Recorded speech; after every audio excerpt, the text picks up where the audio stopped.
রাত বিরোহী হঠাৎই শুনতে পাই ঘরের বাহির থেকে ঠক ঠক করে কয়েকটা আওয়াজ হয়েছে। সাথে আমার দাদার কণ্ঠে একজন ডেকে উঠল, নাহিদ, ও নাহিদ, দরজাটা খোলো।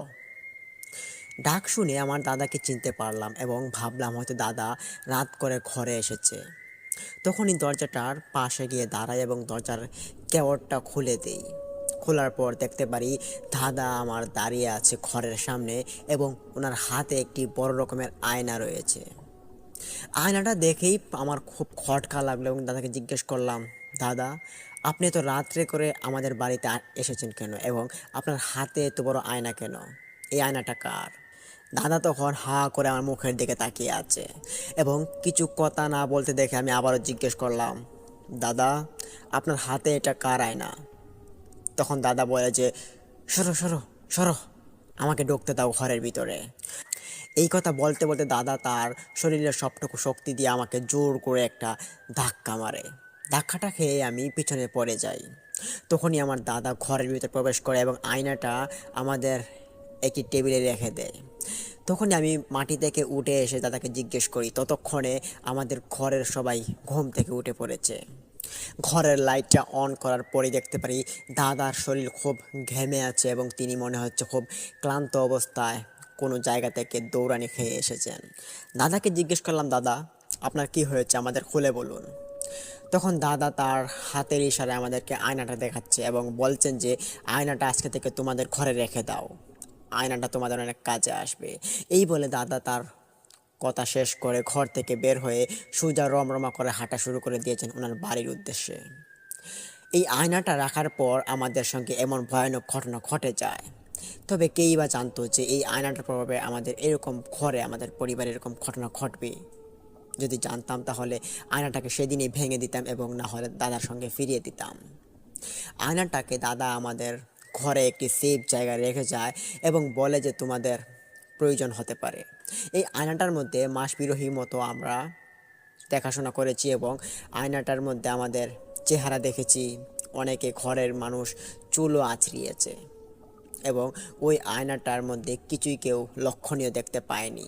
2 মাস যাবৎ চলে যায়। এর পরিবর্তিতে আমাদের একজন চাচা আমাদের ঘরে আসেন। এসে দেখতে পারেন এই আয়নাটা। আয়নাটা দেখতে পেরে তিনি বেশ হতভম্ব হয়ে তাকিয়ে থাকতে আমি দেখলাম। জিজ্ঞেস করলাম, চাচা, আয়নাটা কি আপনার পছন্দ হয়েছে নাকি? তখনই চাচা বলে ওঠে যে, না, এই আয়নাটা তোমরা কোথা থেকে নিয়ে এসেছো? বললাম যে, আমরা তো আয়নাটা নিয়ে আসিনি, তবে আমাদের ওই দাদা, খালপাড়ের দাদা, তিনি আমাদের বাড়িতে ওই দিন রাত্রিবেলা আমাদেরকে দিয়ে গেলেন এবং বললেন যে এই আয়নাটা নাকি আমাদের কাজে আসবে। তখন চাচা বলে যে তাড়াতাড়ি করে আয়নাটাকে কোথাও নিয়ে ফেলে দাও, এটাকে কোনো সমুদ্রে বা কোনো নদীতে অথবা কোনো খাল বিলে ফেলে দাও অথবা কোনো মাটিতে পুঁতে দাও। তখন উত্তরে বললাম যে, আরে আপনি কি পাগল নাকি? এই আয়নাটা যদি আমরা পুঁতে দেই বা ফেলে দেই তাহলে এটা অপচয় হবে, আর এটা ফেলে দেওয়া ঠিক হবে না। দাদা যদি কোনোদিন নিতে আসে তাহলে তো ওনাকে দিতে হবে, তাই না? আমার কথা শুনে চাচা খুব হতভম্ব হলো। তিনি আমাদের এলাকার একটি ছোটোখাটো কবিরাজ বললেই চলে। তিনি অনেক মানুষের অনেক রকমের ছোটোখাটো সমস্যা, যেগুলো পেটে ব্যথা, তারপর অনেক রকমের অ্যাক্সিডেন্ট করার পর যে ব্যথাটা পায় মানুষ, মাথা ব্যথা, এরকম অনেক কিছু তিনি ঝাড়ফুঁক করে থাকতেন। মোটামুটি ভালো একজন কবিরাজ বলা যায় ওনাকে। উনি তখন আমাকে বলে যে আয়নাটা ভালো না, এই আয়নাটার ভিতরে অনেক কিছু লুকিয়ে আছে, ভালো হবে যদি আয়নাটাকে ফেলে দাও। এই আয়নাটা আমার জীবনের প্রথম আমি দেখলাম। আমার বয়স প্রায় 60 পেরিয়ে গেল। এই বয়সের ভিতরে আমি এরকম অদ্ভুত রকমের আয়না আমি কখনো দেখিনি। ভালো হবে যদি আয়নাটাকে তোমরা ফেলে দাও। এই কথা বলে চাচা আমাদের ঘর থেকে বের হয়ে গেলেন এবং আমাদেরকে সাবধান করে গেলেন। আমরা তখন এরকম কথা কোনো রকমের কানে নেইনি। হঠাৎ একদিন আমরা সবাই ঘুমিয়ে পড়ি। মধ্যরাত হয়ে আসে, তখন সিজনটা ছিল গরমে। খুব গরমের কারণে কারেন্ট ছিল না রাত্রিবেলা। এই কারেন্ট না থাকায় পুরোটা শরীরে ঘেমে যায়। ঘামতে ঘামতে হঠাৎ চোখে ঘুম লেগে আসে। সবাই যখন ঘরের ভিতরে ঘুমিয়ে পড়ি, হঠাৎই শুনতে পাই ঘরের ভিতরে কীরকম কান্নার আওয়াজ চলছে। কান্নার আওয়াজটা কোনো মহিলা এবং তার ছোট একটা বাচ্চাকে নিয়ে কান্না করে যেভাবে একটা আওয়াজ তৈরি হয়, ঠিক এইরকম একটি আওয়াজ আমাদের কানে ভেসে আসে। আওয়াজটা আমাদের পরিবারের অনেকেই শুনতে পেরেছে, তবে আমি যখনই শুনতে পাই তখনই ঘুম থেকে উঠে পড়ি। ঘুম ভেঙে যায় ওই মারাত্মক আওয়াজটা শোনার পর। খোঁজাখুঁজির জন্য তখন ঘুম থেকে উঠে বিছানা থেকে নামি এবং হাত দিয়ে চোখ বোলাতে বোলাতে অনেকটা উঠে পড়ি। তখনই পাশের সুইচটা আমি যখন অন করি তখনই দেখতে পারি যে ঘরের ভিতরে কীরকম ঝমকা আলো সৃষ্টি হচ্ছে।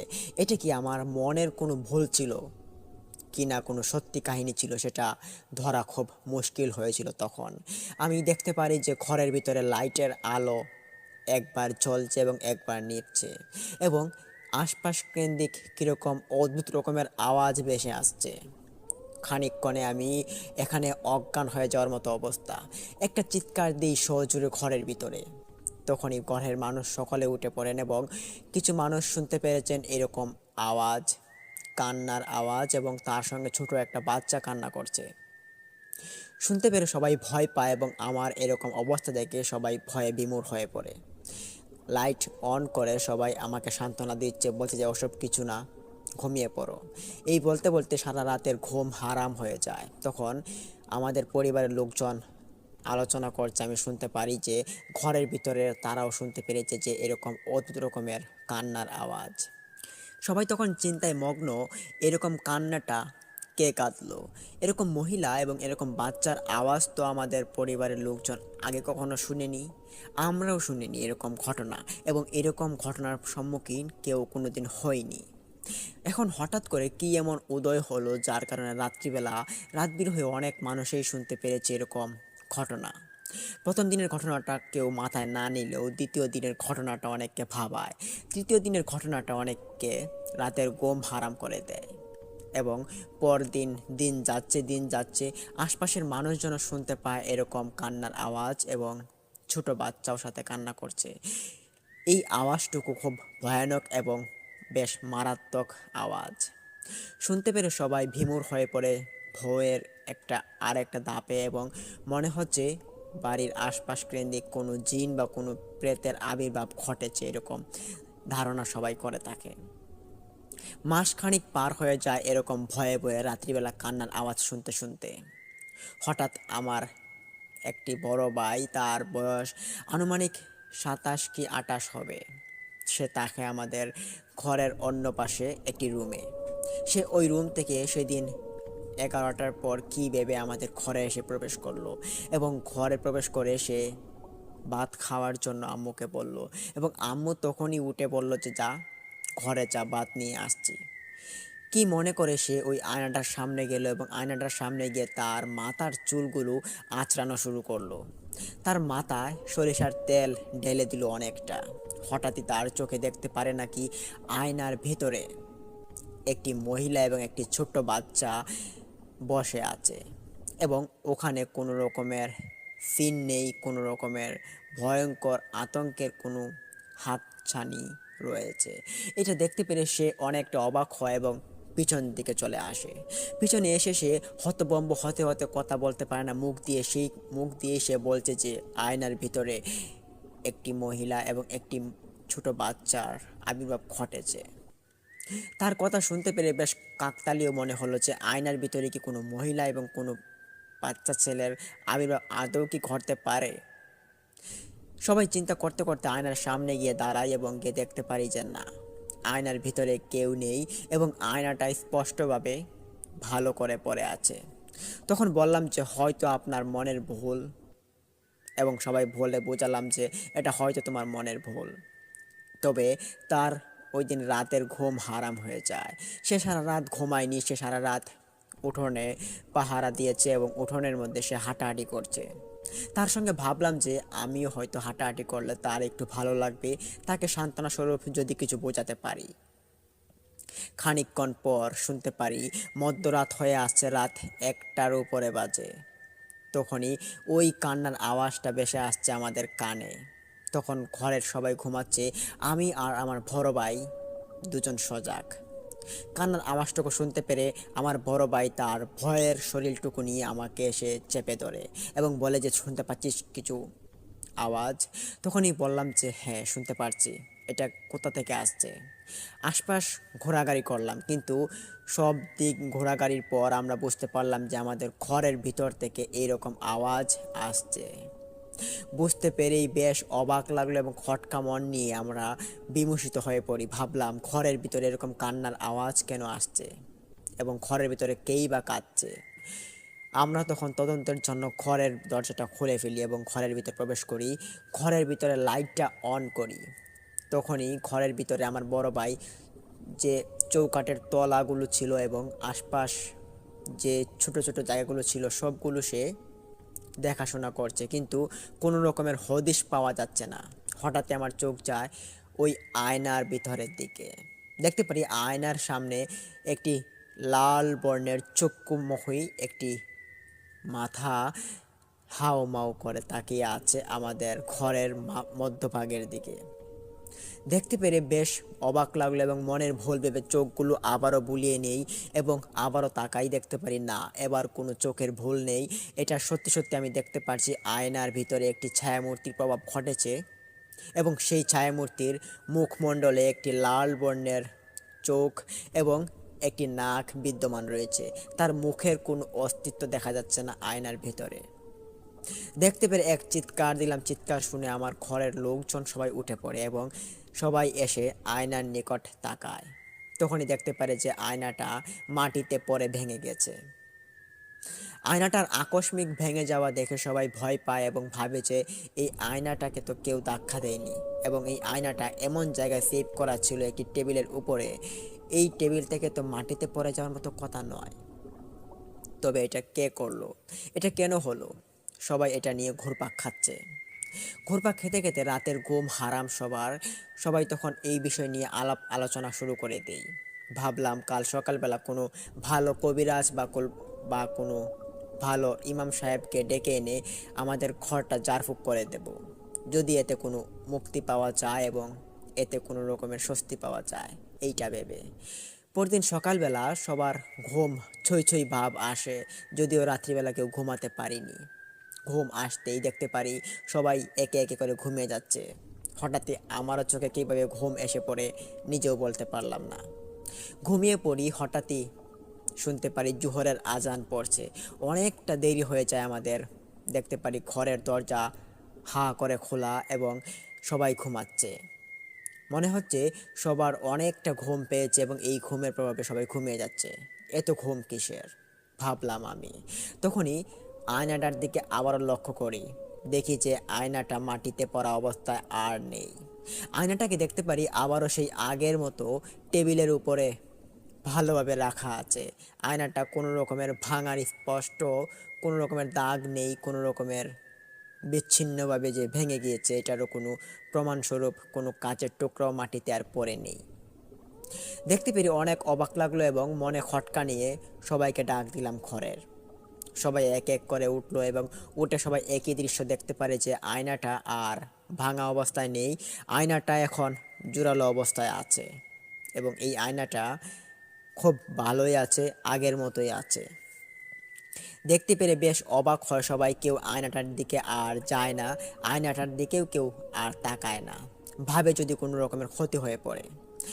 তখনই আমার এক ভাই, তিনি দৌড় দিয়ে যান ওই দাদার কাছে, যেই দাদাটা আমাদের ঘরে এই আয়নাটা প্রবেশ করে দিয়েছিল।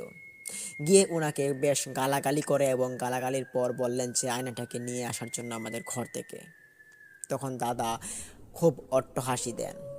আমিও তখন পাশে পাশে গিয়েছিলাম। আমি দেখতে পাই দাদা খুব হাসি দেন এবং হাসতে হাসতে বলে যে ও কিছু না, আয়নাটা তোমাদের কোনো ক্ষতি করবে না, এটা তোমাদের ঘরেই রেখে দাও, তোমাদের ভালো হবে।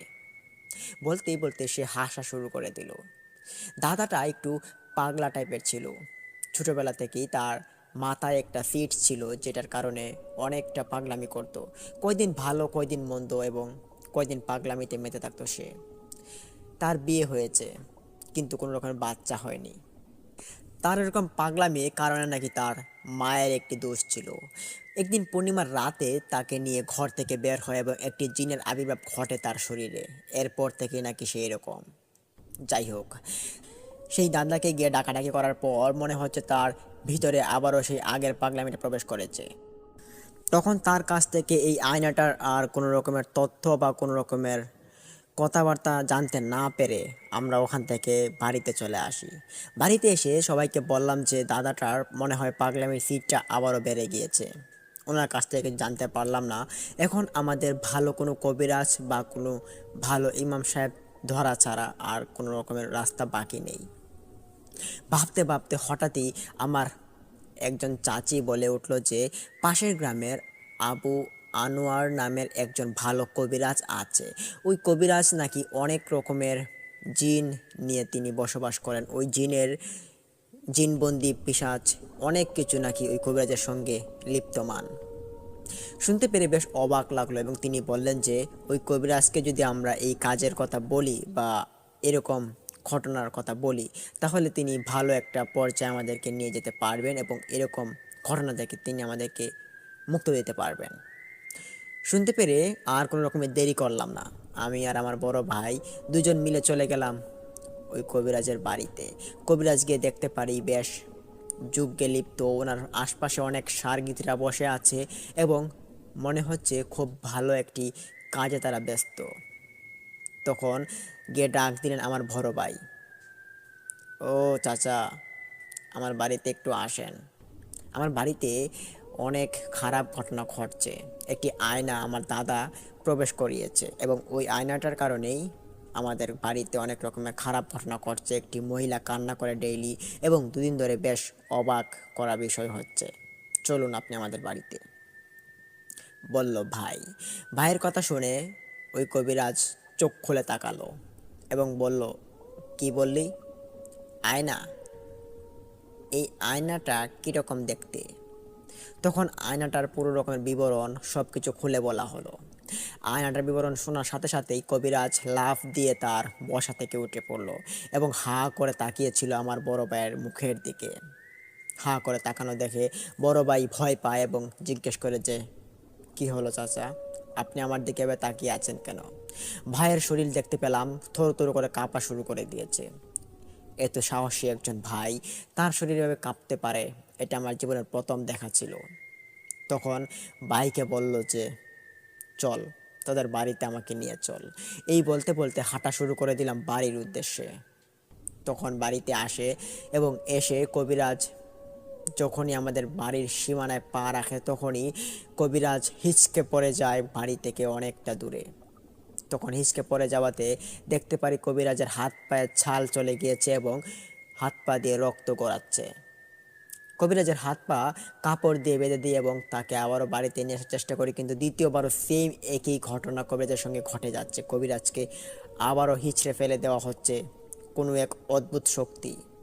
অদ্ভুত শক্তিটা কী ছিল সেটা জানা খুব মুশকিল, তবে এরকম শক্তির প্রভাবে কবিরাজের বেশ মারাত্মক অবস্থা হয়ে যাওয়ার মতো একটি সিরিয়াস অবস্থা হয়ে যাচ্ছিল।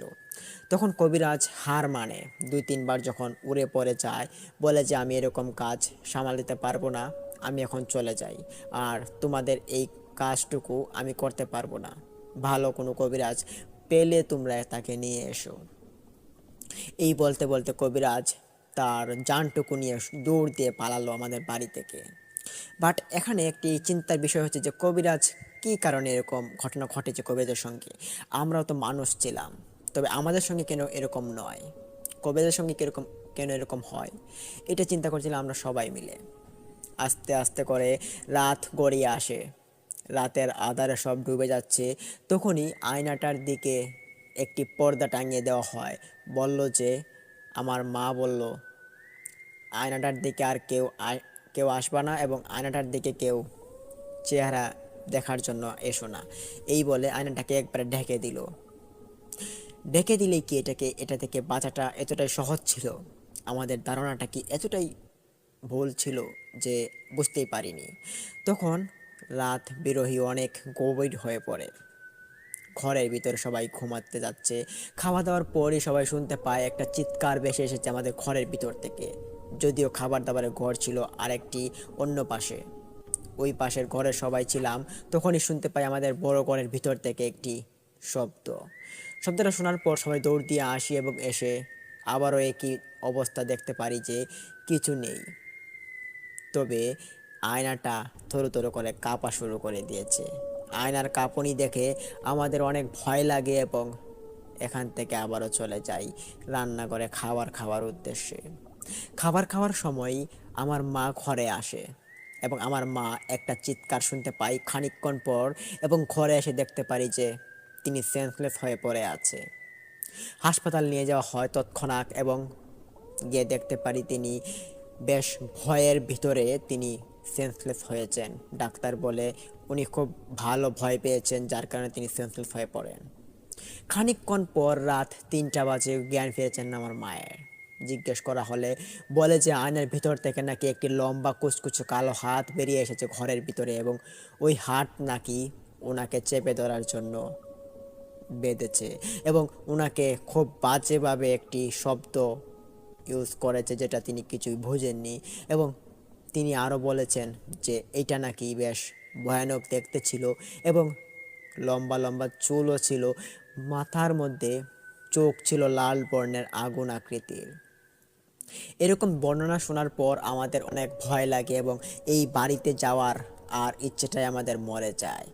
ভাবলাম সবাই হাসপাতালে আজকের দিনটা থেকে যাই, কিন্তু হাসপাতালে কি সারা দিন থাকা যায়? বাড়িতেও তো আসতে হবে। তখন আমাদের একজন চাচা, তিনি আমাদেরকে সব কিছু ভালো ভালো বুঝিয়ে তিনি আমাদের সবাইকে বাড়িতে নিয়ে আসেন। বাড়িতে নিয়ে আসার পরপরই আমাদের সঙ্গে আরও কয়েকটি তুমুল ঘটনা ঘটে যায় এই আয়নাটা নিয়ে। তখন চাচাকে এরকম ঘটনা খুলে বলি। চাচা বলেন যে আয়নাটাকে মাটিতে কুপে দাও, মাটিতে কুপে দিলেই ভালো হবে। তখন চাচার কথা শুনে বিকেলবেলা আয়নাটাকে হাতে নেই আমি এবং কোদাল নিয়ে বেশ ভালো একটি বড় রকমের কবরস্থানের মতো একটি ঘাতা আমরা খুঁড়ি। আমার ভাইও আমাকে সাহায্য করেছে এই গোল আকৃতির গর্তটা খোঁড়ার জন্য। গর্তটা খোঁড়া শেষ হলে আমরা দেখতে পারি গর্তের ভিতর থেকে পানি ভেসে আসছে। পানিটা ছিল একটু লাল বর্ণের। বেশ অবাক হলাম দেখে। তবে এটাকে এতটা গুরুত্ব না দিয়ে আয়নাটাকে ওই গর্তের ভিতরে আমরা রেখে দেই এবং যথারীতিভাবে মাটি চাপা দিয়ে দিই এবং মাটি চাপা দিয়ে এখানে পানি ছিটিয়ে দিই যাতে মাটিটা আবার শক্ত হয়ে পড়ে। ঘরে চলে আসি। ভাবলাম একটা আপদ থেকে বিদায় হলো, একটা আপদ ঘর থেকে বিদায় হলো এবং এখন শান্তিতে বসবাস করা যাবে। এরকম ঘটনা যদি এখন আর না ঘটে তাহলেই ভালো। চিন্তা করতে করতে সবাই একরকমভাবে এরকম ঘটনার সম্মুখীন অনেক রকমের ঘটনা এক একজনের মুখে উঠে আসছে। হঠাৎই দেখতে পারি আমাদের আত্মীয় স্বজন থেকে অনেক মানুষ বাড়িতে এসেছে। আমাদের মামা এবং আমাদের জেঠা অনেক মানুষই আসে। এসে সবাই জিজ্ঞেস করছে যে আমার মায়ের কি খবর, মা কি এখনো সুস্থ আছে নাকি।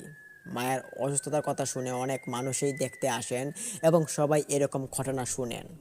শুনতে পেরে সবাই এক এক রকমের, এক একজনে এক এক রকমের বিশ্লেষণ দিয়েছে। রাত গভীর হয়ে আসে। তখনই 1টা বাজে প্রায় প্রায় এবং সবাই ঘরে যাওয়ার জন্য, সবাই নিজ নিজ বাড়ি যাওয়ার জন্য সবাই আমাদের বাড়ি থেকে লিভ নেয়। আর 2-1জন মেহমান আমাদের বাড়িতে থাকবে বলে সিদ্ধান্ত নেন। অনেকেই ঘুমিয়ে পড়ে। আর এরই মধ্যে আমার একটি খারাপ অভ্যাস ছিল, যেটা ঘুমানোর আগে আমার একবার বাথরুমে যেতে হতো। ঘরের থেকে বাইরে অনেকটা দূরে বাথরুম, তো ওখানে যাওয়ার জন্য আমি রাত অনেকটা হয়ে যায়, প্রায় 1:30 বাজে, তখন ঘর থেকে বের হই। ঘর থেকে বের হওয়ার পর আমি দেখতে পারি যে আয়নাটাকে যেখানে মাটির নিচে কুপেছিলাম, ওই আয়নাটার ভিতরে একটি লাল বর্ণের আগুনের শিখা জ্বলে আছে। ভাবলাম হয়তো কেউ মোমবাতি জ্বালিয়েছে বা কোনো রকমের আগুন এখানে শয়তানি বা মজা করে জ্বালিয়েছে। এটা দেখার জন্য ওইটার কাছে আমি যাই। তখনই ওই মাটি দিয়ে চাপা দেওয়া আয়নাটার কাছে আমি যখন যাই, সেখানে আমি যা দেখতে পারি সেটা দেখার জন্য আমি আমার জীবনে কোনো দিনও মোটেও প্রস্তুত ছিলাম না। আমার জীবনে এটা মনে হলে এখনও আমার কান্না চলে আসে, এতটা ভয়ে আমি ঘাবড়েছিলাম। যখনই আমি ওই আয়নাটার মাটিতে কুপে দেওয়া জায়গাটাতে আমি স্থানটিতে যাই, 1 কদম 2 কদম দিয়ে ওখানে গিয়ে দাঁড়াই, তখনই আমি দেখতে পারি যে ওই শিখাটা কোনো মোমবাতির শিখা নয়, ওই শিখাটা কোনো ল্যাম্পের শিখাও নয়, এবং ওই শিখাটা কোনো মানুষ শয়তানি করে জ্বালায়নি। এই শিখাটা এসেছে মাটির তল থেকে, মাটি পুড়ে ছাই ছাই হয়ে হয়ে এরকম একটা অবস্থায় আগুনের একটা শিখা চলে আছে। 4-5 সেকেন্ড শিখাটার দিকে হা করে তাকিয়েছিলাম, হঠাৎই দেখতে পাই শিখাটার ভিতর থেকে একটি কুচকুচে কালো হাত মাটি ফেটে বের হয়ে এসেছে, এবং ওই হাতটা এসে আমার গলায় সজোরে চেপে ধরে। আমার গলায় চেপে ধরার পরেই কোনো রকমের শব্দ করতে পারছি না, শুধু কাতরাতে হচ্ছে। মাটিতে পড়েছিলাম এবং মাটিতে পড়ে পড়ে কাতরাতে হচ্ছে আমার। কোনো রকমের চিৎকার না দেওয়াতে কোনো রকমের মানুষ আমার নিকট আসছে না। তখন অনেক জোরাজুরি করার হেনস্থার মধ্যে দেখতে পারি তার হাত ভরা অসংখ্য কাঁটা, এবং কাঁটাগুলো আমার হাতে পায়ে বিঁধছে, খুব যন্ত্রণা, জ্বালা যন্ত্রণা হচ্ছে, এবং গলার মধ্যে মনে হচ্ছে বেশ এমনভাবে চেপে ধরেছে এখন একটুর জন্য মারা যাবো এই অবস্থা। হঠাৎই আমার বড় ভাই ঘর থেকে বের হয়ে আসে কী উদ্দেশ্য করে, এসে দেখতে পারে আমাকে ওই কুচকুচে কালো হাতটা চেপে ধরে আছে গলায়। আমার ভাই তখন দৌড় দিয়ে আমার নিকট আসে এবং নিকটস্থ এসেই আমাকে ছুটানোর চেষ্টা করে। তখন আমার ওই কুচকুচে কালো হাতটা হঠাৎই অদৃশ্য হয়ে পড়ে। আমার ভাই তখন কান্না শুরু করে দেয় ওখানে। কান্না শুনতে পেরে আশপাশের মানুষজন সকল এসে দলা হয়ে যায়, এবং সবাই জড়ো হয়ে জিজ্ঞেস করে যে কী হয়েছে। সবাই তখন দেখতে পারে ওই আয়নাটা যেখানে পুঁতে দেওয়া হয়েছিল, ওই পুঁতে দেওয়ার স্থানটাতে মাটি ফেটে আছে, এবং আয়নার একটা কোণে বেরিয়ে আছে, যেই কোণেটা দেখে একটু আগুনের শিখার মতো বেরিয়ে ধাউ ধাউ করে আছে। দেখতে পেরে সবাই বেশ অবাক হয়, এবং আয়নাটার নিকট কেউ আর যাওয়ার সাহস করে না। রাত বিরোহী চলে যায়, অনেকটা ফজরের আজান পড়ে যায়। ফজরের আজানের পর অনেক মৌলবী মানুষ এবং চাচারা নামাজ থেকে বাড়িতে ফিরলেন। বাড়িতে ফেরার পর আমাদের বাড়ির এরকম একটি ঘটনা সবাই শুনতে পারে, এবং সবাই এটা পরিদর্শন করার জন্য, দেখার জন্য অনেক মানুষ আসে, এবং অনেক অনেক রকমের সাজেশন, অনেকে অনেক রকমের বুদ্ধি দিচ্ছে, কিন্তু কোনোটাই যুক্তিসঙ্গত কোনো রকমের বুদ্ধি নেই। হঠাৎই দেখতে পাই আমাদের যে বুড়ো দাদাটা ছিল, যেটা একটু পাগলা টাইপের, যিনি আমাদের এই আয়নাটা আমাদের ঘরে প্রবেশ করে দিয়েছে, সেই দাদার আবির্ভাব ঘটেছে আমাদের বাড়িতে। সে হাসতে হাসতে আমাদের বাড়িতে আসে, এবং হাসতে হাসতে সে ওই আয়নাটার নিকট যায়। আয়নাটার নিকটস্থ গিয়ে সে দেখতে পারি মাটির নিচ থেকে টেনে হিঁচড়ে আয়নাটাকে সে তুলে বের করেছে, এবং সে বলছে সে এই আয়নাটা নাকি তার, এবং এই আয়নাটা আজকে থেকে সে নিয়ে যাবে এবং তার বাড়িতে আয়নাটা রাখবে। তখনই সবাই বাধাগ্রস্ত করছে যে আয়নাটা তার ক্ষতি করবে, এরকম কথাবার্তা মানুষ অনেকজনেই বলছে, কিন্তু ওই দাদা কোনো রকমের মেনে নেওয়ার মতো মানুষ ছিলেন না। তিনি না মানতে পেরেই তিনি জোরাজুরি করছেন এবং বলছেন যে আয়নাটাকে ওনার বাড়িতেই নিয়ে যাবেন। পাগলকে আর কে সামলায়, তখন ওনাকে সামলানোর মতো কোনো রকমের মানুষ ছিল না।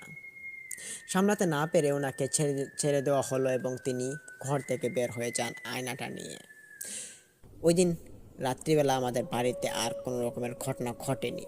পরবর্তী 2 দিন আমরা শুনতে পারি এরকম আয়নার ভিতরে আসা মহিলাটির শব্দ এবং আওয়াজ।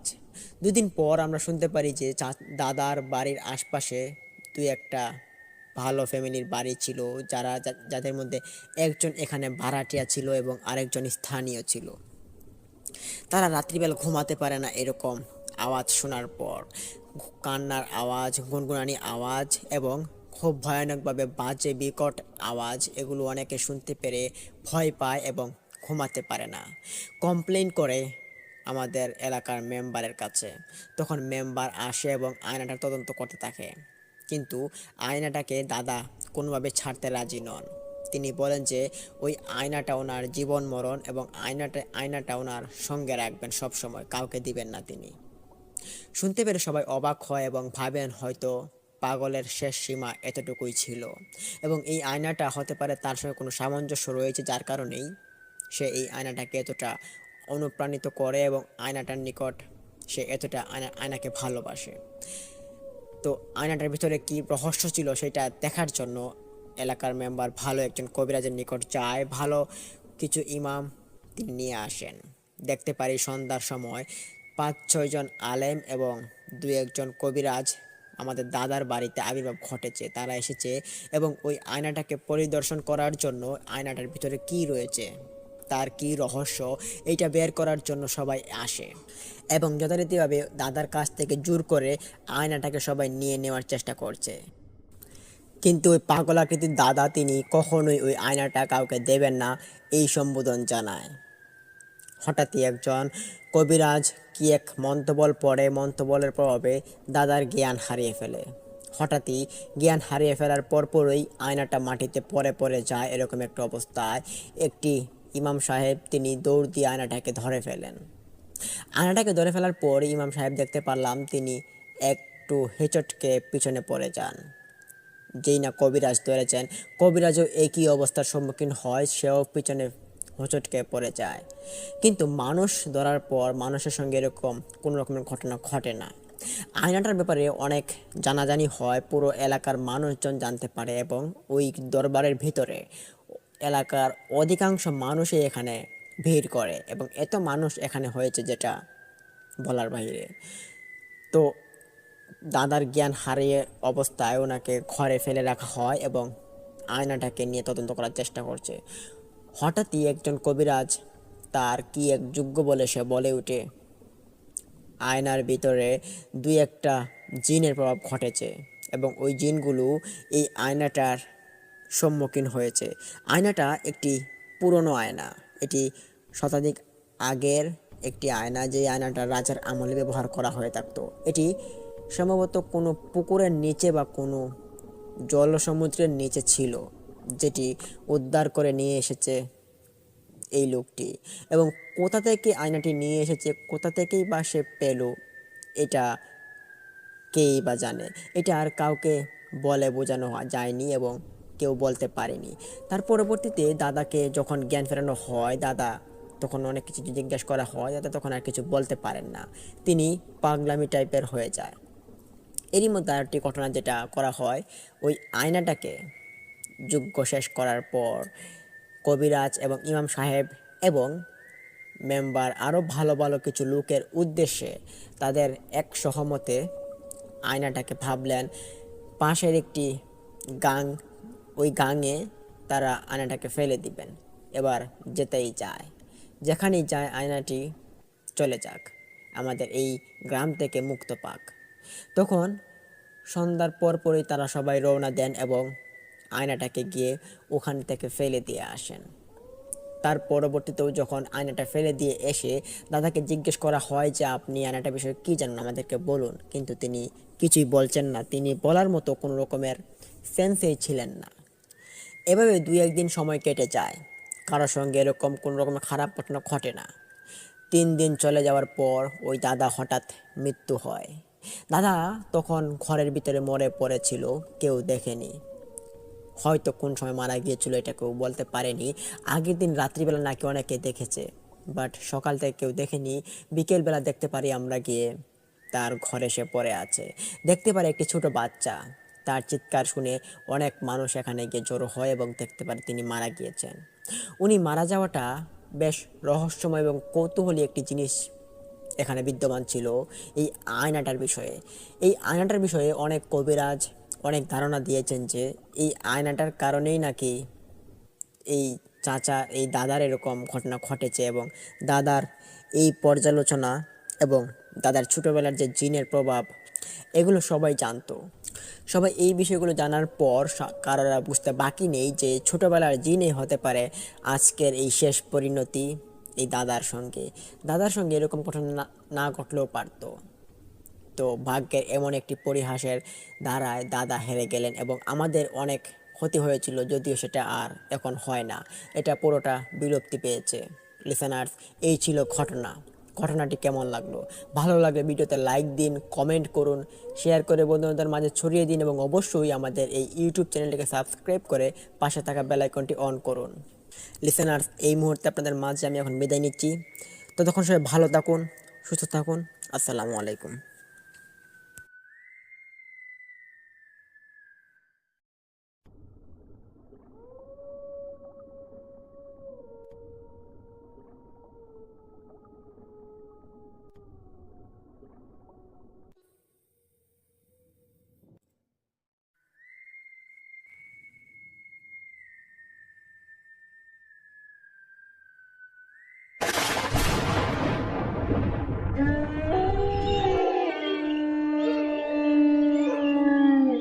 যশোর জেলার ছোট্ট একটি হাসপাতালের অধীনে চাকরিরত অবস্থায় মালেক চাচা।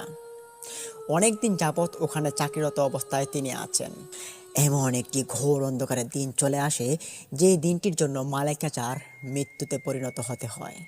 হ্যাঁ, বলছিলাম 2006 সালের কথা।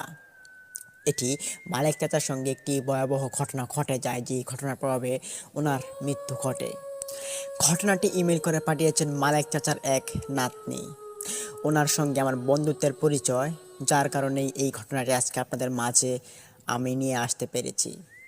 ঘটনাটির ঘটনাস্থলের যে হাসপাতালের নাম, এগুলো তিনি সঙ্গত কারণে গোপন রাখতে বলেছেন আমাকে। চলুন আমরা আমাদের ঘটনায় চলে যাই। ঘটনাটির সময়কাল 2006।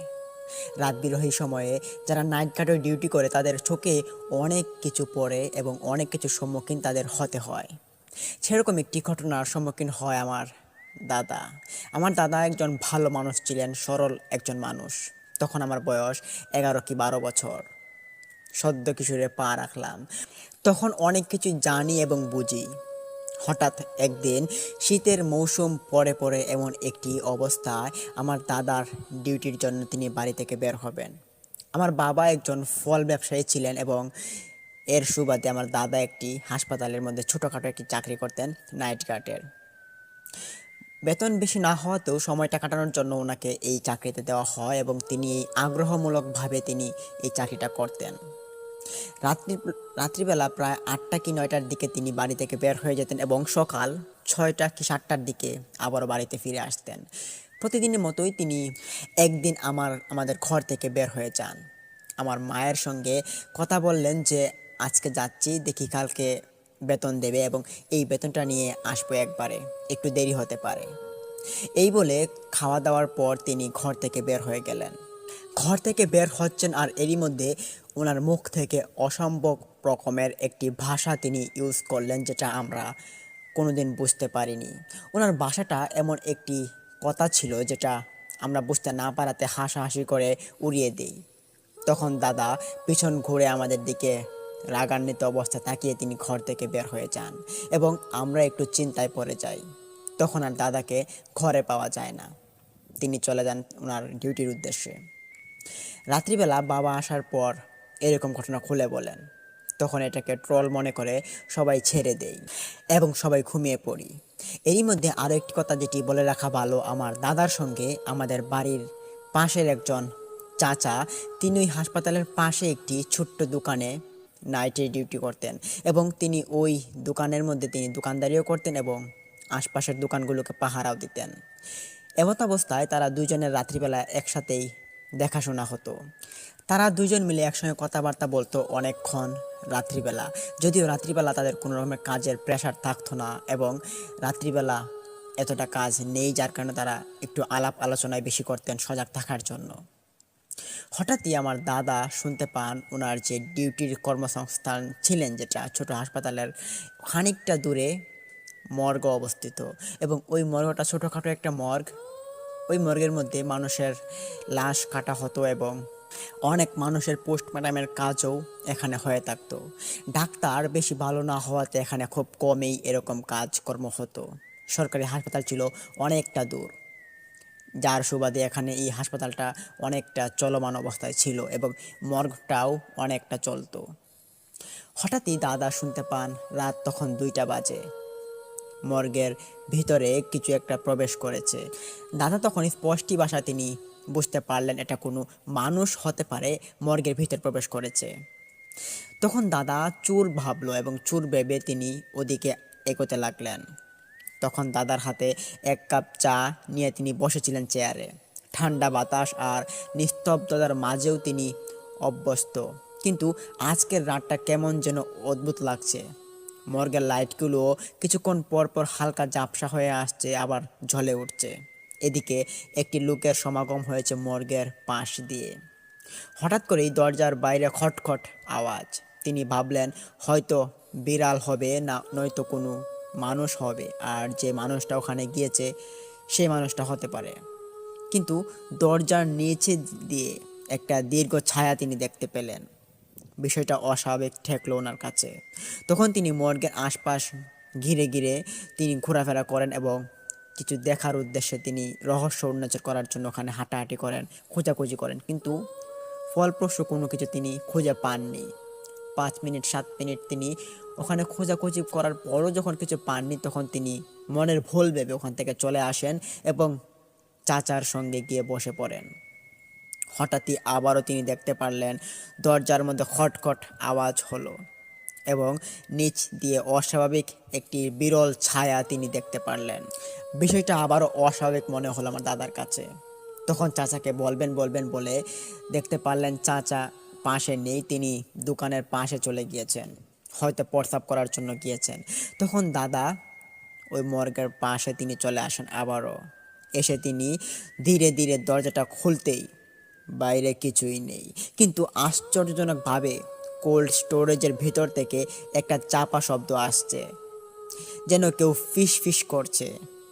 ভয়কে দূরে সরিয়ে রেখে তিনি ধীরে ধীরে কোল্ড স্টোরেজের দিকে এগোলেন। লক খুলে দরজা ঠেলতেই ঘাস শিউরে ওঠার মতো দৃশ্য, যেখানে রাখা ছিল এক নারীর লাশ এবং যার চোখ খোলা, মুখে একটা বিকৃতি হাসি। সবচেয়ে ভয়ঙ্কর ব্যাপার হলো দাদা তিনি দেখলেন নারীর ঠোঁট নড়ছে, ফিসফিস করে বলছে, তোমার পালা এবার। এক মুহূর্তের জন্য রফিক চাচা ওখানে আর দেরি করলেন না। ওনার মনে হলো পুরোটা শরীর অবশ হয়ে যাচ্ছে।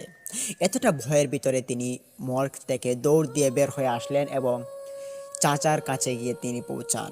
তখন দেখতে পারলেন চাচা ছোট্ট একটি লাইট নিয়ে তিনি ঘোরাফেরা করছেন দোকানপাটের আশপাশ দিয়ে। চাচাকে গিয়ে তিনি দৌড় দিয়ে ঘটনাটা সব খুলে বলেন হাঁপাতে হাঁপাতে। তখন চাচার সঙ্গে দাদার সঙ্গে তারা মর্গের পাশে চলে আসে। মর্গের পাশে এসে তারা খোঁজাখুঁজির চেষ্টা করে, একজন এদিকে এবং আরেকজন ওদিকে চলে যায়। মর্গটা বেশ লম্বা একটা ভবনের মতো ছিল এবং একটা রুমের মধ্যেই এটা মর্গের কাজ সম্পন্ন হতো।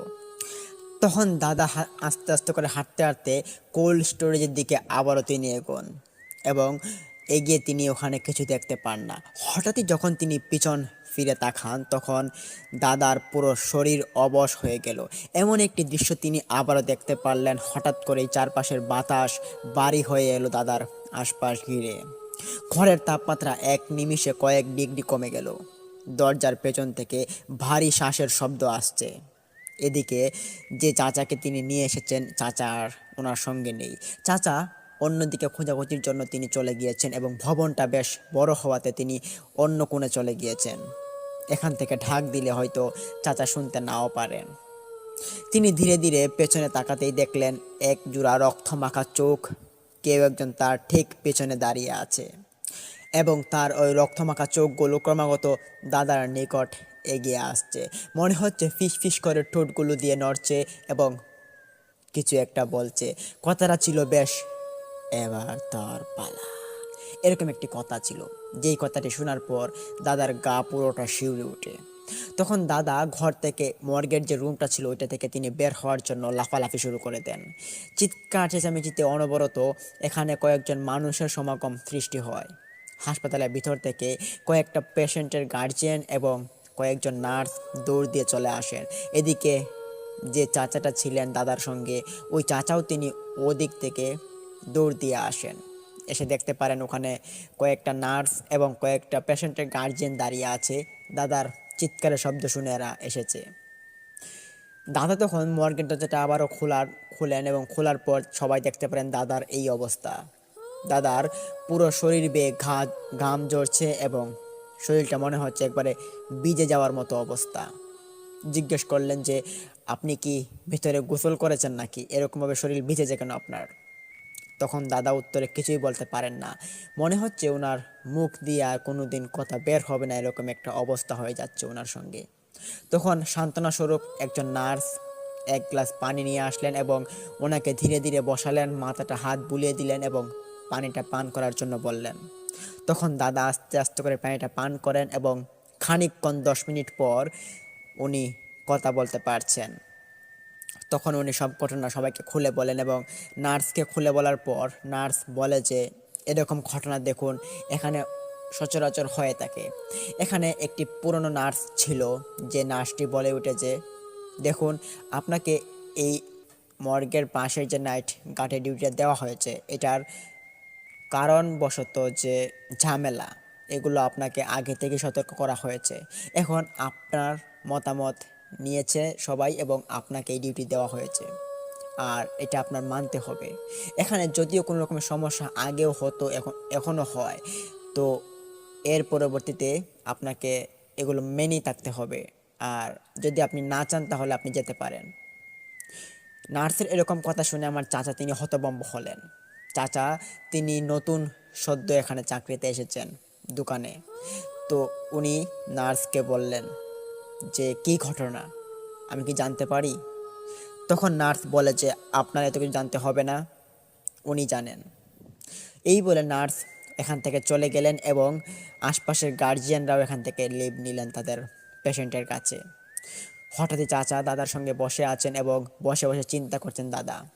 দাদাকে তিনি প্রশ্ন বলছেন এবং দাদা কোনো রকমের উত্তর বলার মতো সাহস তিনি পাচ্ছেন না। মনে হচ্ছে কথার কোনো রকমের চোট ওনার মুখ থেকে আর বের হবে না। তখন চাচা ওনার একটি দোকানে যান, গিয়ে ওখান থেকে গরমাগরম একটি চা নিয়ে আসেন এবং ওই চাটা দাদার মুখের সামনে এনে দেন। তখন চাচা আস্তে আস্তে করে চাটা খেলেন পুরোটা। অনেকক্ষণ যাবৎ ওই চাটা ওনার সময় লেগে গেল খাওয়ার জন্য। চাটা খাওয়ার পর তিনি মনে হলো একটু শরীরে স্বস্তি এসেছে, মনে হচ্ছে এখন কথা বলবে। তখন দাদাকে কথা বলতে দেখে আমার চাচা তিনি সব ঘটনাটা খুলে বলার জন্য আবারও তিনি বললেন। তখন দাদা বলেন যে আজ থেকে অনেক বছর আগের একটি ঘটনা এবং যেই ঘটনাটির সম্মুখীনই তিনি আজকে হয়েছেন। এই ঘটনাটি এখানে একটা সীমাবদ্ধ ঘটনা নয়, এটি অনেক বছর আগে থেকে যুগ যুগান্তর ধরে এই ঘটনাটির এখানে প্রচারণা ঘটেছে এবং এই ঘটনাটির সত্যতা সম্পর্কে অনেক মানুষের মৃত্যুও ঘটেছে। ঘটনাটির যখন সূত্রপাত ঘটেছিল, এখানে একটি বড় রকমের ফ্যামিলি ছিল, যেই ফ্যামিলিটা বেশ অকৃতজ্ঞ একটি ফ্যামিলি ছিল। লোকমুখে শোনা যেত তাদের নাকি যদি কেউ উপকার করত, সেই উপকারগুলোকে তারা কাজে লাগিয়ে তাদের মানুষকে অপমান করত, অপদস্থ করত এবং মানুষকে খটিয়ে খাওয়ার জন্য তারা বেশ নিমগ্ন থাকত। হঠাৎ একদিন সন্ত্রাসীর কবলে পড়ে তাদের পরিবারটা পুরো ধ্বংস হয়ে পড়ে এবং এরপর থেকেই নাকি এখানে দেখা যায় এরকম মানুষ এবং এরকম লাল বর্ণের চক্ষু আকৃতি অনেকেই দেখেছে, অনেকের সঙ্গে টর্চার হয়েছে এই রকম বিষয়ের। শুনতে পেরে চাচা বেশ অবাক হলেন এবং তিনি আরও কৌতূহলী হয়ে জিজ্ঞেস করলেন যে তারপর কি হলো? তখন দাদা বলেন যে এর পরবর্তীতে একজন মানুষের মৃত্যু হয় সর্বপ্রথম, যেটা এই এলাকার একজন ভালো বিচারক ছিলেন। এই বিচারকের বেলায় এই যে পরিবারটা ছিল তারা অকৃতজ্ঞ পরিবার হওয়াতে বিচারক ভালো রায় দিত এবং ওই বিচারকটার প্রথম মৃত্যু হয়। ওই বিচারকের মৃত্যুর পর সবাই জানতে পারে যে এই মৃত্যুর কারণে এইরকম যে ফ্যামিলিটার মানুষজন তারাই দায়ী, এছাড়া তো আর কিছুই হতে পারে না। তখন গ্রামবাসীরা নাকি উদ্যোগ নিল যে এই পরিবারের আশপাশ কেন্দ্রিক কোনো শ্মশান ঘাট অথবা কোনো কিছু অন্য কিছু প্রতিষ্ঠান দিয়ে দিবেন, যাতে করে এরকম ঘটনা আর দ্বিতীয়বার কারোর সঙ্গে না ঘটে। এইটা ভেবে ছোটোখাটো একটি শ্মশান ঘাট এখানে অবস্থিত করা হয় এবং ওই শ্মশান ঘাটের মধ্যে প্রথম পোড়ানো হয় ওই লোকটাকে। এখানে অনেক মানুষ ছিল হিন্দু, তারা মূর্তি পূজায় লিপ্ত ছিল এবং অনেকে অনেক রকমের খারাপ কাজেও লিপ্ত ছিল। এই লিপ্ততার মধ্যেও কিন্তু অনেক মানুষ এই ভয়ের আতঙ্কে এই খারাপ পরিবারের আছর পরে অনেক মানুষের মৃত্যু হয়েছে। তারপর থেকে এই যে জায়গাটাতে অনেক মৃত্যু এবং অনেক অনাচার খেলা হতো এবং পরবর্তী 12 বছর আগে এখানে একটি সিদ্ধান্ত নেওয়া হয় যে যদিও এখানে রাত্রিবেলা বছরে একটা কি দুইটা মানুষ মারা যায়, এখানে যদি ভালো একটা হাসপাতাল দেওয়া হয় বা ভালো একটা কোনো প্রতিষ্ঠান দেওয়া যায়, তাহলে অনেকটা কমে যাবে মানুষজনের সমাগম হওয়াতে এবং হতেও পারে তারা এখান থেকে চলে যেতে পারে। এইটা চিন্তা করে এখানকার জায়গার মালিক এখানে এই ছোট্ট হাসপাতালটা দেন এবং পাশে একটি মর্গের ঘর বাঁধেন। মর্গটা দেওয়ার কারণ হচ্ছে আশপাশ কেন্দ্রিক কোনো সরকারি হাসপাতাল নেই এবং মর্গের একটা খুব প্রয়োজন ছিল, যার কারণে এখানে মর্গটা দেওয়া। তারপর দাদা আরও বললেন। চাচা যতই শুনছেন ততই তিনি অবাক হচ্ছেন এবং তিনি ভাবছেন এখানে কি চাকরিতে এসে তিনি কোনো রকমের বড় ভুল করলেন নাকি। তখন দাদা আরও বলেন যে এখানে আজ থেকে 6 বছর আগে 2টা বাচ্চার মৃত্যু হয়েছে এবং ওই 2টা বাচ্চার মৃত্যুর হওয়াতে এই খারাপ পরিবারটা দায়ী। এই খারাপ পরিবারটাকে এখনও অনেক মানুষ দেখে থাকে। মর্গের যে রিয়েক্ট ছিল, যে এই মর্গের দায়িত্বে ছিল, সে দেখতে পেরেছে এরকম পরিবারের কাহিনী। এখানে যে ডুয়েট রয়েছে, তারপর যে বাড়ির আশপাশ কেন্দ্রিক অবস্থানগুলো রয়েছে, কানে মুড়া, সবগুলো দিয়েই এরকম মানুষের সমাগম অনেকে দেখেছে এবং এই হাসপাতালে অনেক ডাক্তার, অনেক নার্সেরাও এর সম্মুখীন হয়েছে এবং এখান থেকে প্রয়োজনে তারা লিভ নিয়েছে এবং না হলে কোনো রকমের ভয় পেয়ে পালিয়ে গিয়েছে। মৃত্যুর হার অনেকটা কমে গিয়েছে এবং এখানে একটা ভয়ের শিহরণ জাগায়। আমি কিছুদিন আগেও এখানে দেখতে পেরেছি যে এরকম একটি অবস্থা, ভয়ঙ্কর একটি অবস্থা। সেদিন আমার সঙ্গে কিছু হয়নি, আজকে যতটুকু হয়েছে জানি না আর কপালে কি আছে। এরকম বলতে বলতে অনেক রকমের আলাপ আলোচনায় তিনি করলেন চাচার সঙ্গে। তখন দাদা আলাপ করতে করতে ওনার মনে হলো শরীরটা খুব দুর্বল হয়ে যাচ্ছে। তখন বলেন যে আচ্ছা আমি একটু এখন রেস্ট নেই, তুমি তোমার কাজে যাও। তখন চাচা বলেন যে ঠিক আছে, আপনি এখানে বসুন, আমি আমার দোকানগুলো পাহারায় যাই। তখন চাচা এখান থেকে চলে যান ওনার দোকানের আশপাশ কেন্দ্রিক এবং দাদা ওখানে বসে আছে চেয়ারে। হঠাৎই তিনি শুনতে পারেন দাদা যে মর্গের পাশে ছম ছম ছম ছম আওয়াজ হচ্ছে। তখনই দাদা চোখ খুলে যায় এবং চোখ খুলে তিনি দেখতে পারেন 3জন মহিলা এখানে নৃত্য করছে খুব সুন্দর করে। মনে হচ্ছে খুব সুন্দর সুন্দর 3জন রমণী এসে এখানকার মর্গের পাশে একটি সুন্দর নাচের আয়োজন করেছে এবং এই নাচটা তারা খুব ভালো করে নাচছে এবং তাদের পরনে ছিল খুব সুন্দর লাল রকমের বেনারসি এবং এই শাড়িগুলো মানুষরা বিয়ে বাড়িতে বেশিরভাগ পরে থাকে। তিনি বুঝতে পারলেন। দাদা তখন দেখতে পেরে বেশ অবাক হলেন। তিনি ভাবছেন এই রাত 3:30টার মতো বাজে, এত রাত্রিবেলা এখানে এই মানুষগুলো এখানে কেন, আবার তারা এখানে নৃত্যই বা কেন করছে, এটা তিনি ভাবছেন এবং চোখগুলো বোলাতে লাগলেন। চোখ বুলিয়েও তিনি দেখতে পারেন যে একই অবস্থা। এখানে মানুষজন এসে নাচানাচি করছে এবং মহিলারা নানান রকমের নৃত্য শুরু করে আছে। ক্রমাগত 1-2জন করে মহিলা বাড়তেই আছে ওখানে। ক্রমাগত বাড়তে দেখা দেখে দাদা তখন বেশ অবাক হলেন। তিনি ওনার চেয়ার থেকে নেমে একটু খানিকটা পাশে যান। পাশে গিয়ে তিনি যখন উল্টো দিকে তাকান তখনই দেখতে পারেন যে যেখান থেকে মানুষের আবির্ভাব ঘটছে সেখান থেকে কোনো রকমের স্থান বা কোনো রকমের পর্যায় নেই। এটা মর্গের পাশের একটি ছোট্ট ঘর রয়েছে, যেটা দরজা রয়েছে, এই ছোট্ট দরজা দিয়ে মানুষজন বের হচ্ছে। এত মানুষ মর্গের ভিতরে কি করে প্রবেশ করলো এবং এই মর্গের মানুষগুলো কেনই বা বের হয়ে আসছে মর্গের ভিতর থেকে। তখন দাদা বেশ অবাক হন এবং এটা দেখার জন্য মর্গের উল্টো পাশের বড় দরজাটার দিকে তিনি যান। যখনই তিনি বড় দরজার দিকে যান তখনই তিনি শুনতে পান মর্গের ভিতরে ছম ছম ছম ছম এরকম ঘুঙুরের আওয়াজ চলছে। দাদার তখন মনে আর এক ফোঁটাও শক্তি নেই, সাহসের সবটুকু সীমা যেন ওনার ছাড়িয়ে গেল। তারপরেও দাদার এক মুঠ বড় সাহস নিয়ে তিনি দরজাটা খুলে দেন। দরজা খোলার পর দেখতে পারেন মর্গের ভিতরে অসংখ্য বিড়ালের আবির্ভাব ঘটেছে। বিড়ালগুলো বেশ কালো কালো এবং এর মধ্যে একটি বিড়াল ছিল শুধু সাদা। সাদা রঙের বিড়ালটা দেখে চাচা খুব বিস্ময়কর হলেন এবং তিনি আরও ভাবছেন যে সবগুলো বিড়াল কালো এবং একটি কেন সাদা। তিনি এটা ভাবতে ভাবতে হঠাৎই যখন পিছন দিকে আবারও তাকান দেখতে পারেন লাল বর্ণের চোখগুলো দাদার পিছনে আবারও এসে হাজির। তখন দাদা আর যাবে কোথায়? হঠাৎই কথা ভেসে আসলো তার মুখ থেকে যে এবার তোর পালা, এবার তোর পালা। এইভাবে বলতে বলতে ওই বিশাল রক্তমাখা চক্ষুটি দাদার নিকট আসছে। তখন দাদা তার কোনো শরীরের অস্তিত্ব দেখতে পারছেন না, শুধু চোখগুলো যে বড় বড় বেয়ে আসছে ওনার দিকে, শুধু তিনি এটাই দেখতে পারছেন। মুখ দিয়ে একটা চিৎকার দিবে তার শক্তিও তিনি পাচ্ছেন না। হঠাৎই তিনি দেখতে পান বাহিরের যে নাচগুলো রয়েছে, যে মানুষরা নৃত্য করা শুরু করেছিল, যে এটা জিন বা কোনো প্রেত বা ওই অকৃতজ্ঞ পরিবারের ফ্যামিলির লোকজন হতে পারে, তারা নৃত্য যে শুরু করেছে, তাদের নৃত্যটা ক্রমাগত বেড়েই চলছে। এতটা বাড়াবাড়ি দেখে উনি পিছনের দিকের ওই রক্তমাখা চক্ষুটার আর খেয়াল করেননি। রক্তমাখা চক্ষুটার ওপাশ দিয়ে তিনি দৌড় দিয়ে জানলা দিয়ে লাফ দিয়ে বের হয়ে গেলেন। জানলা ছিল বেশ বড়, যার কারণে তিনি বের হতে পারলেন।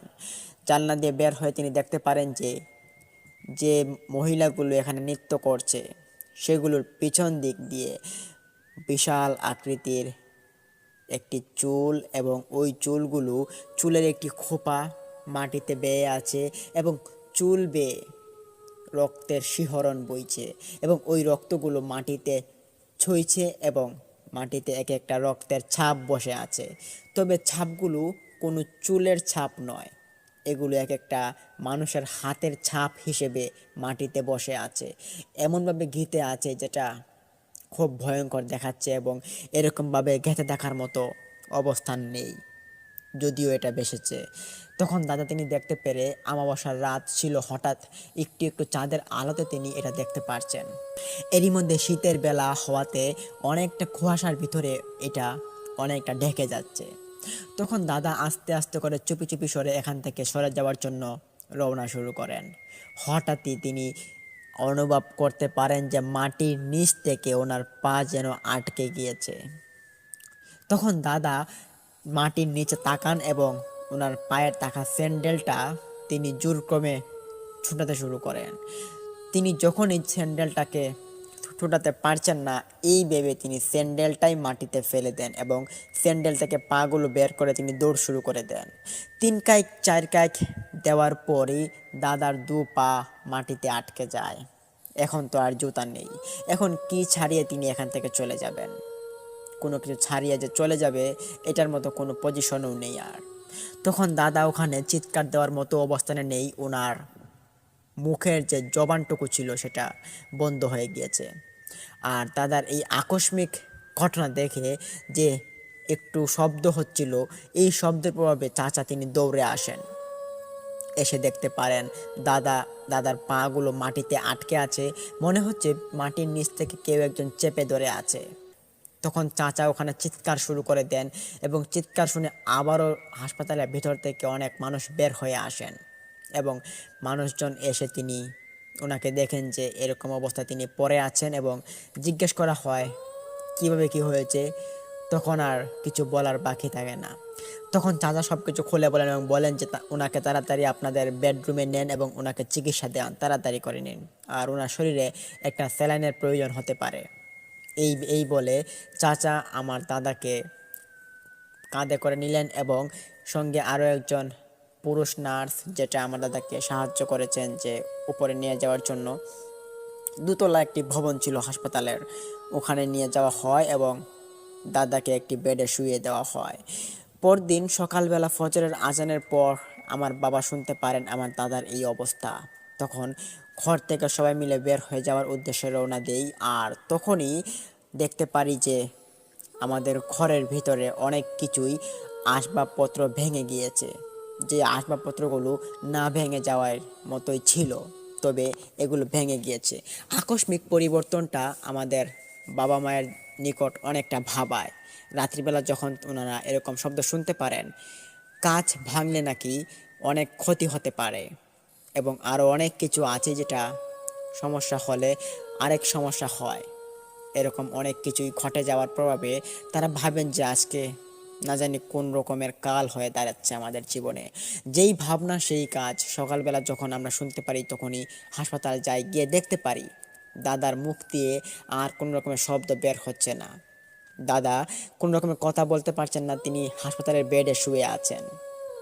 তখন একদিন যাবৎ চিকিৎসারত অবস্থায় তিনি থাকেন এবং রাত্রিবেলাও থাকেন।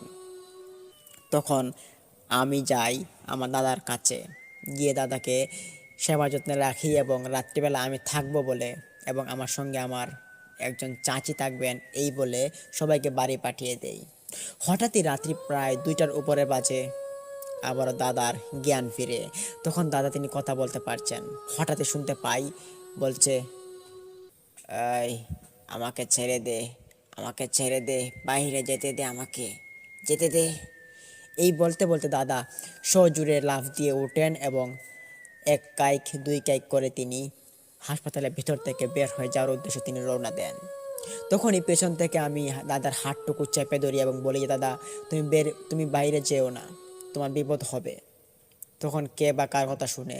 তখন দাদা বেডরুমে বসে আমাকে আগের দিনের ঘটনা একজন মাতালের মতো সব ঘটনা খুলে বলে দিলেন। মাতালের মতো অবস্থা হওয়াটা দেখে আমার বেশ অবাক লাগলো, কেননা দাদা তখন কোনো রকমের মাতলামি করার মতো কোনো দ্রব্য বা কোনো জিনিস খাননি। তবে ওনার সঙ্গে এরকম আকস্মিক পরিবর্তন কেন হচ্ছে এটা আমাকে অনেক ভাবায়। যদিও তখন অনেক ছোট ছিলাম, তখন চাচিকে সব ঘটনা আবারও খুলে বলি। চাচি তখন ছিলেন ঘুমের মরা। ওনাকে ঘুম থেকে জাগিয়ে ওনাকে সব কিছু বলি। তারপর আমার দাদাকে দেখতে পারি যে হাসপাতালের বেডের পাশে আর নেই।